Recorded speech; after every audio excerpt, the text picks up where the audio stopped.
Hi sir. Hi. ఫ్రాన్స్లో భారత్కి రావాల్సిన ప్రజలు, విమానంలో రావాల్సిన ప్రజలు 303 మంది నిర్బంధులై ఉన్నారు. అంటే వాళ్ళు ఎందుకు అలా నిర్బంధించారు, వాళ్ళు ఈ నిర్బంధి వల్ల ఎన్ని సమస్యలు ఎదుర్కొంటున్నారు, వాళ్ళకి ఏమైనా సౌకర్యాలు చేస్తున్నారా, చేయట్లేదా, ఇలాంటివి మీ మాటల్లో సార్. ఫ్రాన్స్లో లాస్ట్ థర్స్డే ఒక విమానాన్ని నిర్బంధించారు. ఫ్రాన్స్లో వ్యాటరీ ఎయిర్పోర్ట్ అంటారు. ఈ విమానం యాక్చువల్గా భారత్ రావట్లేదు. ఇది ఏంటంటే రొమేనియన్ కంపెనీ, ఇది లెజెండ్ ఎయిర్లైన్స్ దీని పేరు. ఇది A340 దీని నెంబరు, ఫ్లైట్ నెంబరు. ఈ ఫ్లైట్ దుబాయ్ నుంచి నికరాగువా వెళ్తుంది. సో UAE అంటారు, యునైటెడ్ అరబ్ ఎమిరేట్స్ నుంచి. నికరాగువా అంటే లాటిన్ అమెరికన్ కంట్రీ. అది దాన్ని సెంట్రల్ అమెరికా కంట్రీ అంటారు. లాటిన్ అమెరికా ఖండంలో సెంట్రల్ అమెరికన్ కంట్రీ అంటారు నికరాగువా. అది వెరీ పేద దేశం, 70 లక్షల పాపులేషన్ ఎంత ఉంటారు. అక్కడికి వెళ్తుంది. అయితే ఒక టెక్నికల్ ప్రాబ్లం రీత్యా ఈ వ్యాటరీ ఎయిర్పోర్ట్లో వాళ్ళు దిగడానికి పర్మిషన్ అడిగారు. ఆ విమానానికి పర్మిషన్ ఇచ్చారు. ఫ్రెంచ్ గవర్నమెంట్ దిగింది. అది దిగిన తర్వాత ఫ్రెంచ్ గవర్నమెంట్ దాన్ని స్వాధీనంలోకి తీసుకుంది, ఆ విమానాన్ని. అందులో 303 మంది ఇండియన్ ఆరిజిన్ ప్యాసింజర్స్ ఉన్నారు. అంటే ఇండియా నుంచి వెళ్ళలేదు వాళ్ళు, విదేశాల్లో ఉండే ఇండియన్ ఆరిజిన్ కావచ్చు, మన వాళ్ళు అక్కడికి వేరే దేశాలకు వెళ్ళిన వాళ్ళు కావచ్చు, ఏదేమైనా ఇండియన్ ఆరిజిన్ వాళ్ళు 303 మంది ఉన్నారు. వాళ్ళని ఎందుకు ఫ్రెంచ్ గవర్నమెంట్ బంధించింది, ఆ విమానాన్ని ఎందుకు అది అక్కడే నిర్బంధించింది అంటే, ఇప్పుడు థర్స్డే నుంచి ఇప్పటి వరకు నిర్బంధించింది. ఇంకా ఒక 8 రోజులు నిర్బంధిస్తుందని చెప్తున్నారు. సో వాళ్ళందరినీ కూడా ఎయిర్పోర్ట్లో పెట్టేసి అక్కడ కర్టన్స్ అంతా కూడా వేసేసారు. బయట వాళ్ళకి కూడా వీళ్ళు కనపడకుండా వేసేసి అక్కడే బెడ్స్ అంతా కింద పరిచేసి అక్కడే వాళ్ళని పెట్టారని చెప్తున్నారు. సో ఎందుకు చేశారని చెప్పినప్పుడు, అక్కడ బార్డర్ పోలీస్ అంటారు వాళ్ళ ఫ్రాన్స్లో. ఆ బార్డర్ పోలీసులకి ఒక అనానిమస్ ఇన్ఫర్మేషన్ వచ్చింది. ఎవరో అన్నోన్ పీపుల్ ఫోన్ చేసి ఇట్లా ఒక విమానం బయలుదేరింది, అందులో ఇల్లీగల్ ఇమిగ్రెంట్స్ ఉన్నారు, అక్రమంగా హ్యూమన్ ట్రాఫికింగ్ అంటారు, అట్లాగా కొంతమందిని తరలిస్తున్నారు దాంట్లో అని న్యూస్ వచ్చింది. ఇదేంటంటే వీళ్ళ భూభాగంలో ఇటువంటి విమానం ఉన్నప్పుడు హ్యూమన్ ట్రాఫికింగ్కి యాంటీ లాస్ స్ట్రాంగ్గా ఉన్నాయి. హ్యూమన్ ట్రాఫికింగ్ దాదాపు 20 ఏళ్ల వరకు శిక్ష కూడా ఫ్రాన్స్లో ఉందన్నమాట. అందుకని వాళ్ళు మేము మొత్తం పరిశీలిస్తాము, డాక్యుమెంట్స్ ఏ పర్పస్ మీద నికరాగువా వెళ్తున్నారు ఇవన్నీ మేము చెక్ చేసినాకనే పంపిస్తామని చెప్పి ఇప్పుడు వరుసగా చెక్ చేస్తున్నారు. అందులో వాళ్ళకి 10 మంది పిల్లలు, వాళ్ళకి మైనర్సు, వాళ్ళకి ఎవరు పేరెంట్స్ కానీ గార్డియన్స్ కానీ ఎవరు లేరు, వాళ్ళు వెళ్తున్నారు. అందులో వాళ్ళని పట్టుకున్నప్పుడు వాళ్ళల్లో 6 ఆశ్రయం కోసం దరఖాస్తు పెట్టుకున్నారు. ఇది ఆశ్రయం కోసం అంటే ఏందనేది నేను తర్వాత చెప్తాను. ఆశ్రయం కోసం 10 మందిలో 6 మంది పెట్టుకున్నారు. మిగతా 4 వాళ్ళని ఎవరు పంపిస్తున్నారు, ఎక్కడికి పంపిస్తున్నారు అవన్నీ ఇంకా క్లారిటీ రావట్లేదు. అందువల్ల ప్రతి ఒక్కరిని విడివిడిగా గంటల సేపు విచారణ జరుపుతున్నారు. సో అందుకని టైం తీసుకుంటున్నారు అనమాట. వీళ్ళు ఏంటంటే వీళ్ళకి తగిన ఇన్ఫర్మేషన్ ఇవ్వట్లేదు. డాక్యుమెంట్స్ కావాలి, వాళ్ళ అవన్నీ చెక్ చేయాలి, వెరిఫికేషను. ఇప్పుడు వీళ్ళ దగ్గర ఆధార్ లాంటి ఐడి కార్డులు ఇవే ఉన్నాయనుకోండి, అవి ఎక్కడి నుంచి వచ్చాయి, వాటి నేపథ్యం ఏంటి, ఇది కరెక్టా కాదు, ఇవన్నీ చెక్ చేయడానికి టైం తీసుకుంటుంది. అందుకని చేస్తున్నారు. ఈ లోపల ఇండియన్ గవర్నమెంట్ కూడా అక్కడున్న ఫ్రాన్స్లో ఉన్న మన రాయబార కార్యాలయంకి ఇన్ఫర్మేషన్ ఇచ్చారు. వాళ్ళు ఒక బ్యాచ్ ఈ టౌన్కి వెళ్ళారు. వ్యాటరీ అనేది ఇది ఫ్రాన్స్ నుంచి 150 కిలోమీటర్ల ఈస్ట్ వైపున 150 కిలోమీటర్ల దూరంలో ఉంటుందన్నమాట, స్మాల్ టౌన్. అందులో ఇది ఇప్పుడు జరిగింది. సో అక్కడికి వెళ్ళి ఒక బృందము అధికారులతో మాట్లాడుతున్నారు. ఫ్రెంచ్ అధికారులు కూడా కోఆపరేట్ చేస్తున్నారు. సో కొంతమందిని అక్కడ దగ్గరగా ఉన్న గెస్ట్ హౌస్లకు కూడా తరలించారని చెప్తున్నారు, కొన్ని సౌకర్యాలు ఇవ్వడం కోసం. సో ఇప్పటివరకు అయితే సేఫ్టీ అయితే వాళ్ళకేమీ ఇబ్బంది లేదు, సౌకర్యాలు కూడా మినిమల్గా వాళ్ళకి దొరుకుతున్నాయి. అట్లాగే ఈ కంపెనీ ఏదైతే ఉందో రొమేనియన్ కంపెనీ లెజెండ్ ఎయిర్లైన్స్, దానికి సంబంధించిన లీగల్ టీం కూడా అక్కడికి వెళ్ళింది. వాళ్ళు వాదిస్తుండేది ఏమంటే మేమేమి వీళ్ళనేమో అక్రమంగా తరలించట్లేదు, మామూలుగా మా ఫ్లైట్ రెగ్యులర్ సర్వీస్ ఉంది, ఎవరు టికెట్ తీసుకుంటే వాళ్ళని ఎక్కిచ్చాం మేము, మాకు వీళ్ళు అక్రమం సక్రమం అనేది మాకు సంబంధం లేదు, మాకు పాస్పోర్ట్ ఉంది, అంతవరకు చాలు మాకు, వాళ్ళ ఐడి కార్డు పాస్పోర్ట్ ఉంది, సో ఇది చాలు మాకు అనేది వాళ్ళు చెప్తున్నారు. వాళ్ళు ఇప్పుడు ఆర్గ్యూ చేస్తున్నారు, ఒకవేళ మా విమానాన్ని కానీ సీజ్ చేసినా లేకపోతే కేసు పెట్టినా మేము కూడా లీగల్గా ఫైట్ చేస్తామనేది ఆ లీగల్ టీం చెప్తున్నారు. సో కాబట్టి వాళ్ళు ఇప్పుడు ఫ్రెంచ్ గవర్నమెంట్ కూడా దాన్ని ఏం సీజ్ చేస్తామని కానీ ఏం చెప్పలేదు. సో వీళ్ళు కూడా ఎయిర్లైన్స్ వాళ్ళు కూడా మేము మీకు కోఆపరేట్ చేస్తామని అంటున్నారు.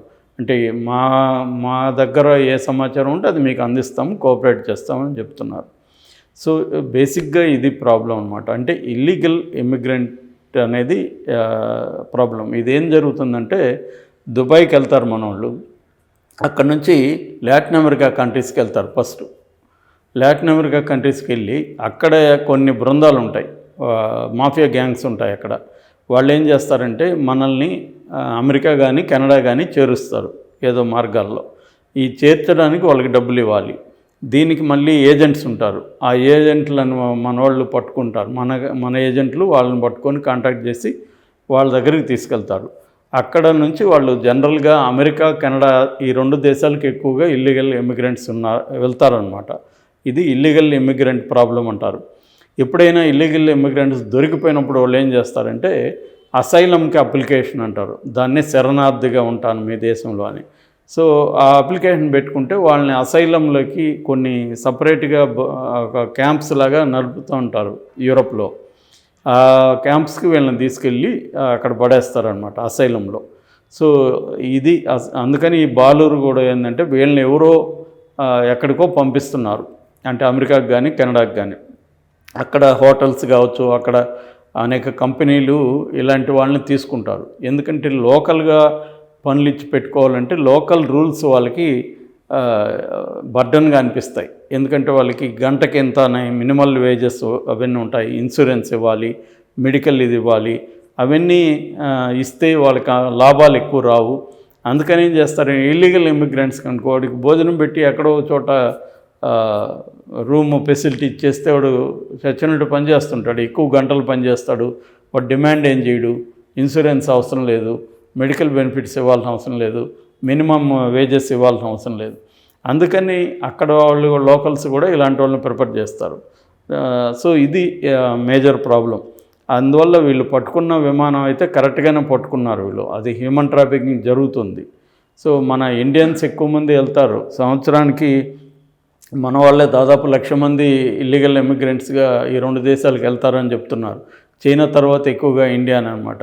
ఆ మధ్య కూడా కెనడాలో ఒక ఫ్యామిలీ గడ్డగట్టుకొని చనిపోయారు, చాలా చోట్ల గోడ పైనకి దూకి చనిపోయిన సందర్భాలు ఉన్నాయి. ఇది వచ్చి వెరీ రిస్క్. ఇది ఇప్పుడు మన తీసిన షారుఖ్ ఖాన్ డింకీ సినిమా కూడా ఇదే. ఆ క్రమంలో వాళ్ళు కొంతమంది చనిపోతారు, అక్కడ బార్డర్ పోలీసు ఫైరింగ్ చేస్తారు, ఇవన్నీ డింకీలో కూడా చూపించారు. సో ఇది మేజర్ ప్రాబ్లం అనమాట. అమెరికాలో దాదాపు 1 కోటి మంది ఇల్లీగల్ ఇమిగ్రెంట్స్ ఉన్నారని చెప్తున్నారు. ఎవ్రీ ఇయర్ ఒక 5 లక్షల మంది అమెరికాకి ఇల్లీగల్ ఇమిగ్రెంట్స్ వెళ్ళిపోతున్నారు. అందుకని ఇప్పుడు ప్రతి దేశం కూడా బార్డర్ సెక్యూరిటీ ఫోర్స్ని చాలా స్ట్రెంగ్తన్ చేసిందనమాట.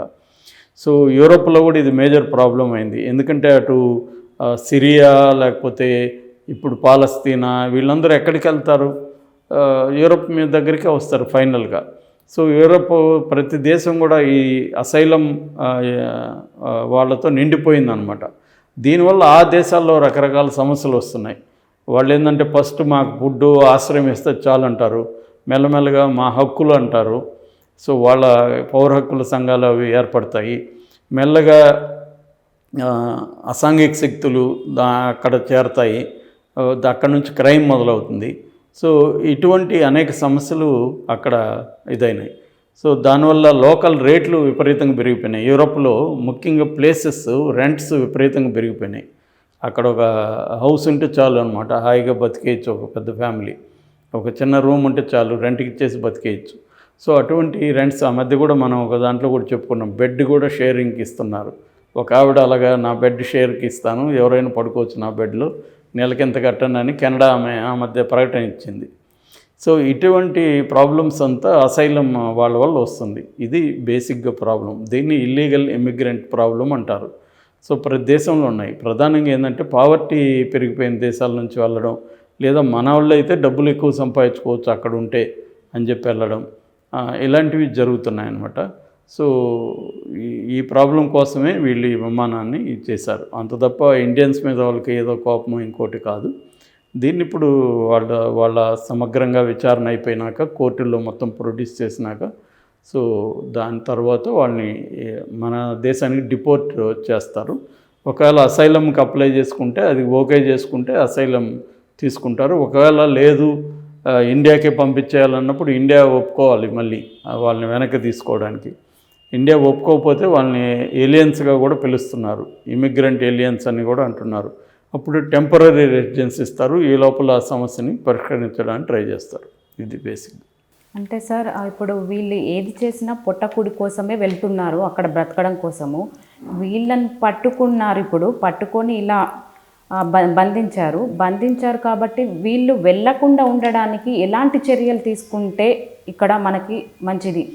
అంటే ఒకటి ఇక్కడ మనకి ఏంటంటే ఇండియా రిచ్ కంట్రీ కానీ పూర్ పీపుల్ ఉంటారనేది సామెత ఉంది కదా. సో అంటే తలసరి ఆదాయం చాలా తక్కువ ఉండే 197వ దేశం అనమాట ఇండియా. సో ఈ పావర్టీని తగ్గించడానికి ఇండియా కృషి చేస్తూ ఉంది ఆల్రెడీ. అది సరిపోదు, విపరీతమైన డిస్పారిటీ అంటాం, ఈక్వాలిటీ లేదు, డిస్పారిటీస్ ఉన్నాయి. సో అందువల్ల పావర్టీని తగ్గించడం అనేది ఒకటి. రెండవది ఏంటంటే అందరూ ఇలాగే వెళ్ళట్లేదు, డబ్బు ఉండేవాళ్ళు కూడా వెళ్తున్నారు అక్కడికి, ఎందుకంటే ఎక్కువ డబ్బు సంపాదించుకొని రావచ్చు అని. ఆ ప్రాబ్లం కూడా ఉంది. అందరూ పూరే వెళ్ళట్లేదు. పూరు అనే వాళ్ళ విషయంలో మీరు చెప్పింది కరెక్టు. సో అటువంటి చర్యలు తీసుకుంటే ఇప్పుడు మనకి బీహార్ నుంచి గతంలో ఎక్కువ వలసలు ఉండేవాళ్ళు, ఇప్పుడు తగ్గిపోయారు. ఇప్పుడు మనకి ఎక్కువ నార్త్ ఈస్ట్ నుంచి, ఒరిస్సా నుంచి ఎక్కువ వస్తున్నారు, ఎందుకంటే ఆ రాష్ట్రాల్లో పావర్టీ ఉంది కాబట్టి. సో ఎక్కడైనా ఇమ్మిగ్రెంట్కి మేజర్ ప్రాబ్లం పావర్టీ, మిగతా ఇష్యూస్ కూడా ఉంటాయి, ఎంప్లాయ్మెంట్ ఇష్యూస్, డబ్బు సంపాదించుకోవాలనే ఇష్యూస్, అవన్నీ కూడా ఉంటాయి.